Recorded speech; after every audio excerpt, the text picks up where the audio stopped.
Makanya nanti untuk mengidentifikasi haram, lihat dari kemudahannya. Semakin mudah seseorang mendapatkan, ini alarmnya sudah harus menyala. Makanya tuh banyak orang terjebak di dalam keharaman karena ditawarkan kemudahan. Ya, Nabi mengatakan al-kharaju bid-dhaman. Jika seseorang bekerja sama dalam satu usaha, dalam satu syirkah, maka yang paling besar mendapatkan untung adalah yang siap menerima risiko. Ini kaidah kita pegang betul agar mudah mengidentifikasi nanti. Ya. Kadang-kadang kan yang haram ini selalu ditawarkan dengan kemudahan. Ya. Taruh dana, ongkang-ongkang kaki, gak ngapa-ngapain, tiap bulan terima bunga. Misalnya seperti itu. Makanya di tengah masyarakat ini yang haram ini berhasil kemudian menjebak karena dia menawarkan kemudahan. Jadi orang itu dapat harta, tidak usah bekerja keras, santai saja, nanti dapat untung. Ya, makanya contohnya ini dalam aplikasi yang kemudian ditutup oleh pemerintah, ya, seperti apa yang kemarin-kemarin itu Binomo misalnya, ya, ada beberapa aplikasi yang akhirnya ditutup karena apa? Karena di situ dia lebih kepada judi yang hanya menawarkan sesuatu yang gharar, tidak jelas. Maka cara pertama mengidentifikasi yang haram, lihat kemudahannya.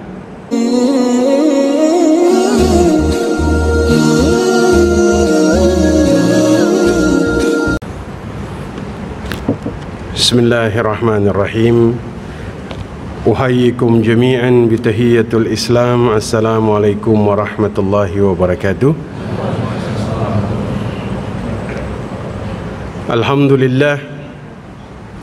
Alhamdulillahilladzi la yansa man dzakara. Alhamdulillah. Alhamdulillahilladzi la yudayyi'u man syakara. Alhamdulillah. Alhamdulillahilladzi yajzi bihil ihsani ihsana wa bisabri najata wa gufrana. Ashhadu an la ilaha illallah wa ashhadu anna Muhammadar Rasulullah. Allahumma salli ala sayyidina Muhammad wa ala alihi wa sahbihi wa man tabi'ahum ila yaumiddin, amma ba'du. Alhamdulillah wa syukrillah, kita masih diberikan kesempatan oleh Allah Subhanahu wa taala, diberikan nikmat, diringankan langkah kakinya untuk sampai ke masjid. Kemudian kita mengambil warisan dari para nabi. Para nabi tidak mewariskan dinar, tidak mewariskan dirham, tapi yang mereka wariskan adalah ilmu. Kata baginda Rasul, faman akhadahu faqad akhadha hazzun azim. Barang siapa yang mendapatkan atau mengambil warisan para nabi, maka dia telah mengambil porsi yang besar dari apa yang diwariskan oleh para nabi. Antum lebih senang terima warisan harta apa ilmu? Kalau bisa dua-duanya. Amin ya rabbal alamin. Tapi dikatakan oleh Ali bin Abi Thalib, kalau hanya punya harta saja, nggak punya ilmu, maka yang punya harta akan bersusah payah menjaga hartanya. Tapi kalau misalnya dia berilmu, maka kemudian ilmunya akan menjaga dia. Maka semoga Allah berikan kepada Bapak Ibu sekalian kebaikan dari setiap harta yang kemudian didapatkan di dalam kehidupan. Amin ya rabbal alamin. Ini penting untuk kita bahas karena antum semua adalah seorang kepala rumah tangga yang berkewajiban untuk mencari nafkah. Maka penting untuk kemudian melihat atau berhati-hati dalam urusan ini. Nabi dulu lagi jalan, kemudian bersama sahabat melihat ada seseorang tuh bekerja dengan sangat tekun. Maka dikatakan oleh sahabat, andai semangat di dalam bekerjanya ini itu untuk fisabilillah, ya, untuk ibadah, mungkin pahalanya besar ya Rasul. Maka Nabi kemudian mengatakan, jika dia bekerja dengan niat nafkah, dengan niat untuk memenuhi kebutuhan keluarganya, fahuwa fi sabilillah, maka pahalanya itu sama dengan di jalan Allah, ya. Tapi sebaliknya, kalau dia bekerja tafakhuran, riya'an bainan nas, ya, kalau kita tanya, antum kerja biar apa? Biar jadi orang yang terhormat, biar terpandang di tengah manusia. Apa kata Nabi? Fahuwa fi sabili syaitan. Dia bukan lagi di jalan Allah. Maka penting untuk kemudian kita mempelajari perkara ini, agar kemudian apa yang dicari setiap hari dari harta ini, dia menjadi harta yang berkah, dan insya Allah nafkah yang masuk ke dalam keluarga itu membawa efek yang baik. Amin ya rabbal alamin. Jadi dikatakan oleh para ulama, kalau misalnya dibikin daftar harta yang haram dengan yang halal, banyakan mana? Yang haram apa yang halal? Yang halal lebih banyak. Yang halal ini jumlahnya sangat banyak dibandingkan dengan yang haram. Cuman apa yang dikatakan oleh baginda Nabi, neraka ini diliputi oleh perkara-perkara yang menyenangkan, sementara surga diliputi dengan perkara-perkara yang agak sedikit menyusahkan manusia. Makanya yang haram ini lebih banyak dipilih ketimbang yang halal, karena dia merasa bisa mendapatkan dengan mudah, ya, bisa kemudian didapatkan dengan cara yang lebih gampang, ya, bisa didapatkan dengan cara yang kira-kira tidak terlalu memberatkan, seperti itu, ya. Makanya nanti untuk mengidentifikasi haram, lihat dari kemudahannya. Semakin mudah seseorang mendapatkan, ini alarmnya sudah harus menyala, ya. Makanya tuh banyak orang terjebak di dalam keharaman karena ditawarkan kemudahan, ya. Nabi mengatakan al-kharaju bid-dhaman. Jika seseorang bekerja sama dalam satu usaha, dalam satu syirkah, maka yang paling besar mendapatkan untung adalah yang siap menerima risiko. Ini kaidah kita pegang betul agar mudah mengidentifikasi nanti, ya. Kadang-kadang kan yang haram ini selalu ditawarkan dengan kemudahan, ya. Taruh dana, ongkang-ongkang kaki, gak ngapa-ngapain, tiap bulan terima bunga, misalnya seperti itu. Makanya di tengah masyarakat ini yang haram ini berhasil kemudian menjebak karena dia menawarkan kemudahan. Jadi orang itu dapat harta, tidak usah bekerja keras, santai saja, nanti dapat untung, ya. Makanya contohnya ini dalam aplikasi yang kemudian ditutup oleh pemerintah, ya, seperti apa yang kemarin-kemarin itu Binomo misalnya, ya. Ada beberapa aplikasi yang akhirnya ditutup karena apa? Karena di situ dia lebih kepada judi yang hanya menawarkan sesuatu yang gharar, tidak jelas. Maka cara pertama mengidentifikasi yang haram, lihat kemudahannya. Dulu di Tangerang, ya, ada satu koperasi yang menipu itu sampai triliunan. Masih ingat? Langit Biru, Pak. Apa tawarannya? Investasi tiap bulan dapat 30%. Apa yang ada dalam pikiran masyarakat pada saat itu? saya taruh 100 juta dapat 30, ya kan? Sehingga yang ada dalam bayangan masyarakat, nggak usah kerja keras, nanti taruh saja dananya, insya Allah ya dapat keuntungan tanpa harus bekerja keras, tanpa harus berdagang, tanpa harus dia memikirkan hal ini dan itu. Nah, inilah jebakan pertama dari yang namanya harta yang haram. Biasanya yang ditawarkan itu kemudahan. Makanya memang dalam kitab Ihya Ulumuddin, Imam Al-Ghazali itu punya satu statement, statement yang kalau misalnya kita jalankan ini, insya Allah yang haram ini tuh tidak akan mendekat kepada kita, atau insya Allah yang halal ini selalu kemudian mendekat kepada kita. Falyatalazzuz bil mubah hisnuliddin. Rasa qanaah atau kelezatan di dalam yang halal itu akan menjadi benteng bagi urusan agama kita. Jadi ada orang, walaupun yang dia dapatkan halal, walaupun sedikit, tapi dia tuh merasa kelezatan di dalamnya, sehingga ini menjadi benteng bagi urusan agamanya.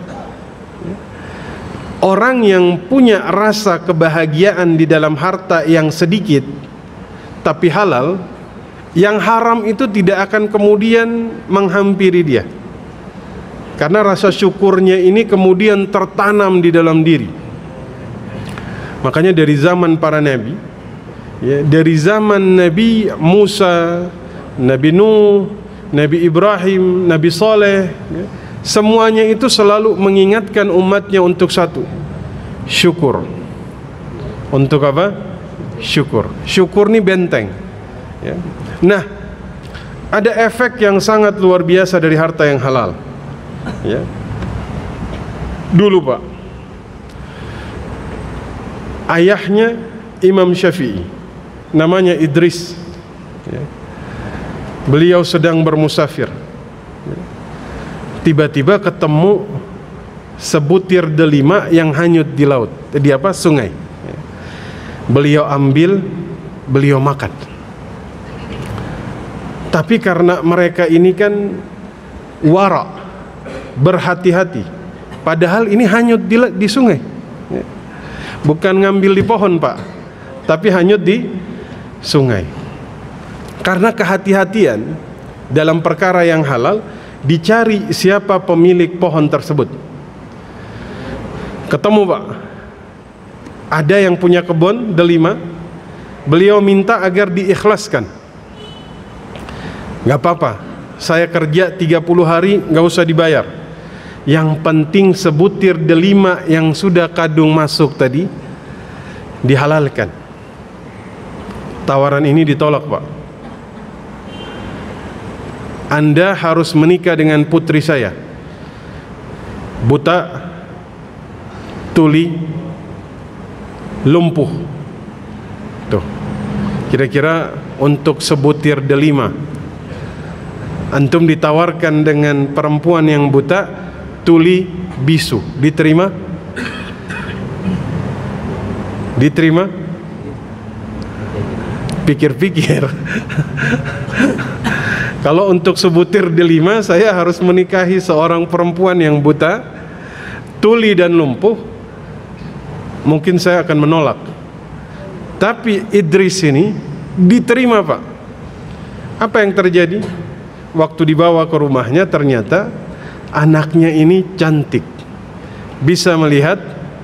Jadi ini hanya ibarat saja, karena tidak pernah melihat yang haram.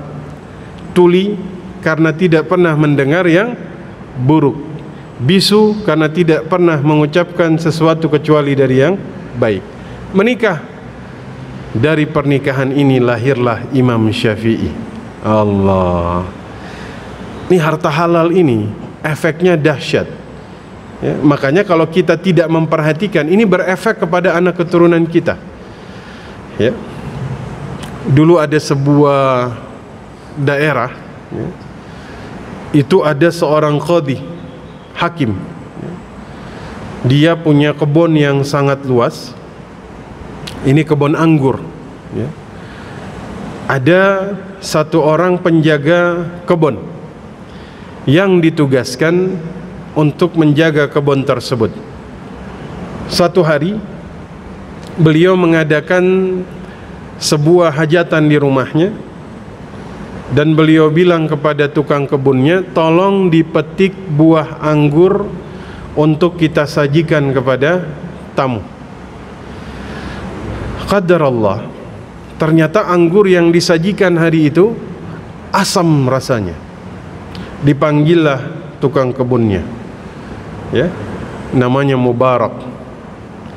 Kenapa tidak dipetik yang manis-manis untuk diberikan kepada tamu? Kenapa rasa yang kemudian kita coba ini asam? Apa kata tukang kebunnya?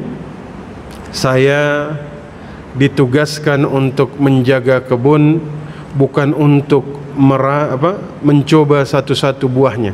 Artinya apa? Dia ini amanah terhadap tanggung jawab yang diberikan. Saking kagum terhadap pemuda ini qadhi nikahin tukang kebunnya dengan putrinya. Lahirlah Ibnul Mubarak. Insyaallah akan selalu kemudian lahir anak keturunan yang besar dari orang tua yang sering memperhatikan dari mana masuknya harta yang ada di dalam dirinya, ya. Kenapa? Karena ternyata ini berefek, ya. Imam Syafi'i pernah suatu ketika menurun daya hafalnya. Imam Syafi'i, Pak, kalau dibilang daya hafalnya menurun, berarti kita tuh lagi bagus-bagusnya. Imam Syafi'i itu, ini kalau beliau lewat di sebuah majelis, beliau lewat, kemudian terdengar apa yang mereka pelajari, beliau bisa lebih paham dari yang hadir di situ. Imam Syafi'i kalau baca kitab itu setengahnya ditutup.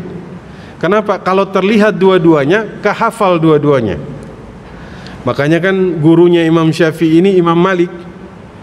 Imam Malik ini yang menulis kitab Al-Muwatta. Waktu Imam Syafi'i datang ingin belajar berguru kepada Imam Malik, syaratnya satu, suruh dia hafal Al-Muwatta. Apa kata Imam Syafi'i?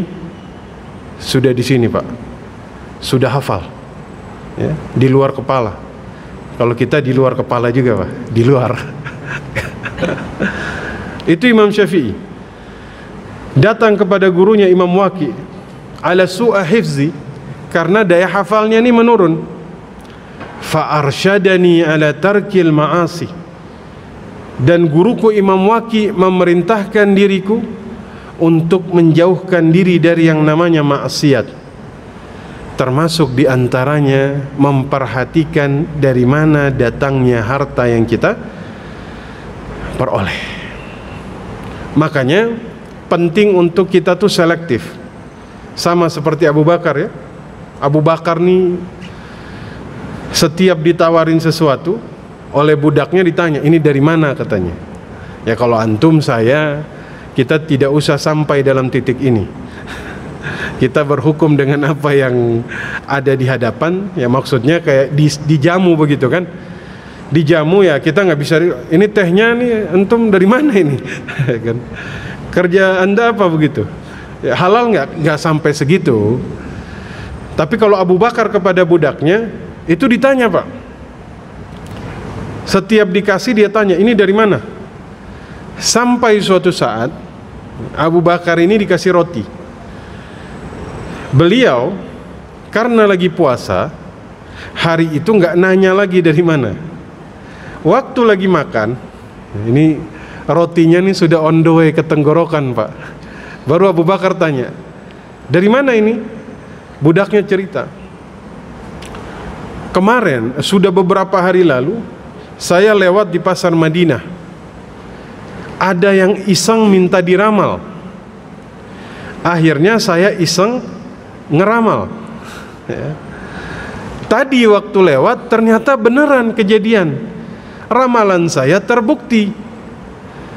Terus dia kasih hadiah uang, saya belikan gandum, saya bikin roti yang sedang engkau makan. Abu Bakar dengar seperti itu langsung memasukkan jari ke dalam mulutnya, itu hampir sampai tenggorokan, Pak, untuk ngambil sisa roti yang masih ada. Masya Allah, wara', berhati-hati, Pak, luar biasa. Kenapa? Karena memang mereka lebih kemudian selektif. Harta yang halal efeknya tuh kepada anak keturunan, Pak. Makanya kalau kita lihat orang-orang besar dalam sejarah, ya, para ulama-ulama besar, coba kemudian dilihat para orang tuanya. Ini pasti orang tuanya ini orang-orang yang wara'.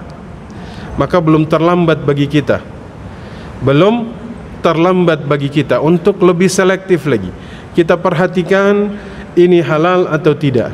Kalaupun dulu ada yang haram masuk, kita bertaubat kepada Allah Subhanahu wa ta'ala, ya. Kalau misalnya yang haram yang kita ambil dulu terjadi dengan saling ridha, ya, saling ridha ini misalnya apa?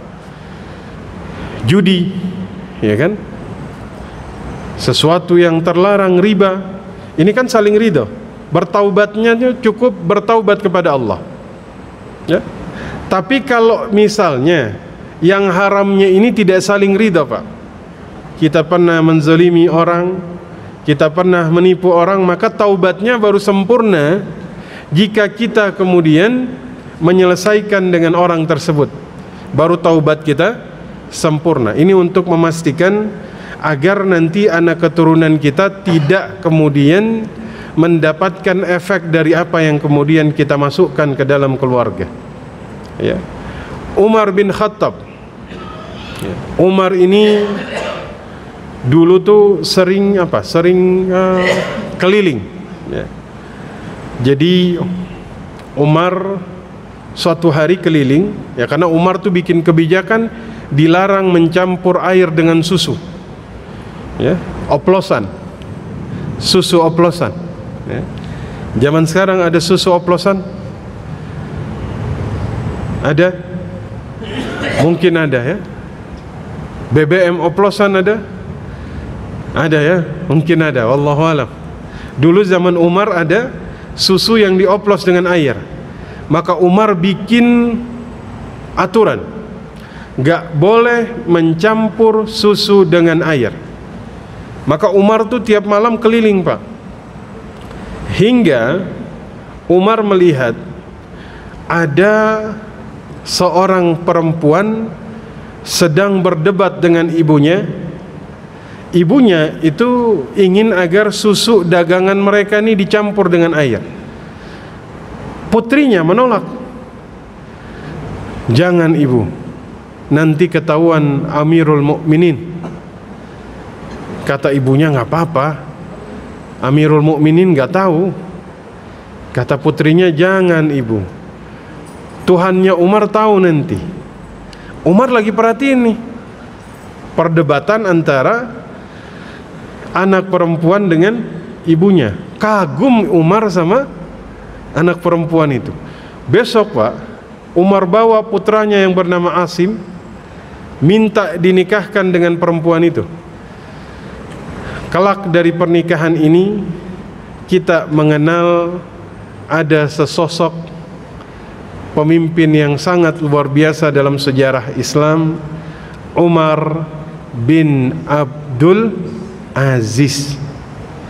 Tuh, bagaimana kemudian efeknya ini dahsyat. Jadi kalau kita kemudian selektif, kita berhati-hati, ikhtiyatinya tuh tinggi, ya. Insya Allah anak kita tuh semuanya akan merasakan keberkahannya, ya. Bisa jadi sesuatu yang tadinya sulit mereka pelajari itu jadi mudah, Pak.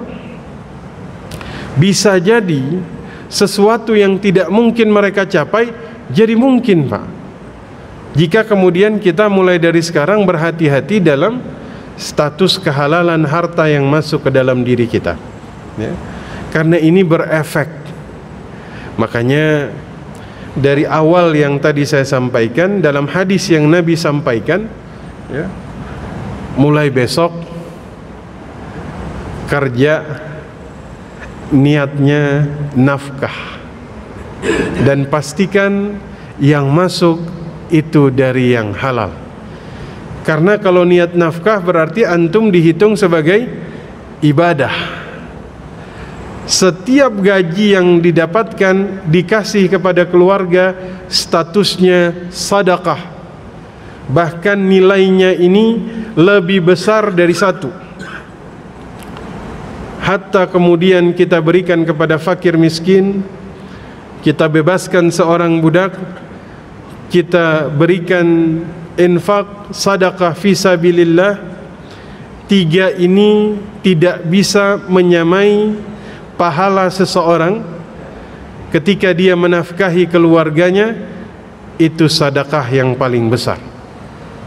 Maka mulai besok kerja niatnya cari nafkah buat keluarga, bukan untuk yang lain. Ya. Ada istilah, antum kerja agar apa? Saya kerja biar jadi orang. Lah, bukan orang rupanya. Maksudnya kadang-kadang ada yang kerja tuh punya cita-cita agar dia terhormat di tengah masyarakat. Ini berbahaya, Pak. Karena ini membuat kita keluar dari track, bukan lagi di jalan Allah. Dan ini membuat yang haram itu kemudian akan menghampiri kita di dalam kehidupan kita. Maka satu, niatkan agar kemudian harta yang ada di tangan kita ini nafkah untuk keluarga. Dua, berbahagialah dengan yang halal walaupun sedikit, karena yang halal ini akan membuat pemiliknya semakin mendekat kepada Allah. Tiga, yang halal ini berpengaruh kepada anak keturunan kita. Dalam sirah, dalam sejarah membuktikan banyak orang-orang hebat itu lahir dari orang tua yang menjaga dirinya dari harta yang haram. Mudah-mudahan Allah buka rezeki kepada kita, ya. Sebagaimana Sa'ad ibnu Ubadah punya satu doa, ya Allah, saya tidak pantas untuk harta yang sedikit, ya. Saya meminta harta yang banyak. Kenapa? Karena ketika dia pegang harta, dia banyak sedekah, ya. Karena identifikasi halal itu mudah. Ketika antum semakin giat beribadah kepada Allah, berarti yang ada di tangan itu dari yang halal. Karena yang halal itu efeknya membuat pemiliknya akan semakin mendekatkan diri kepada Allah Subhanahu wa taala. Saya kira itu yang bisa saya sampaikan. Tafadhal, jika ada yang ingin bertanya, kita persilahkan.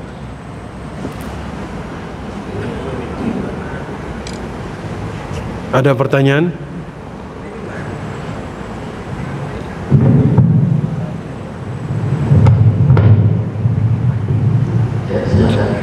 Kalau ada yang ingin ditanyakan, kita diskusi.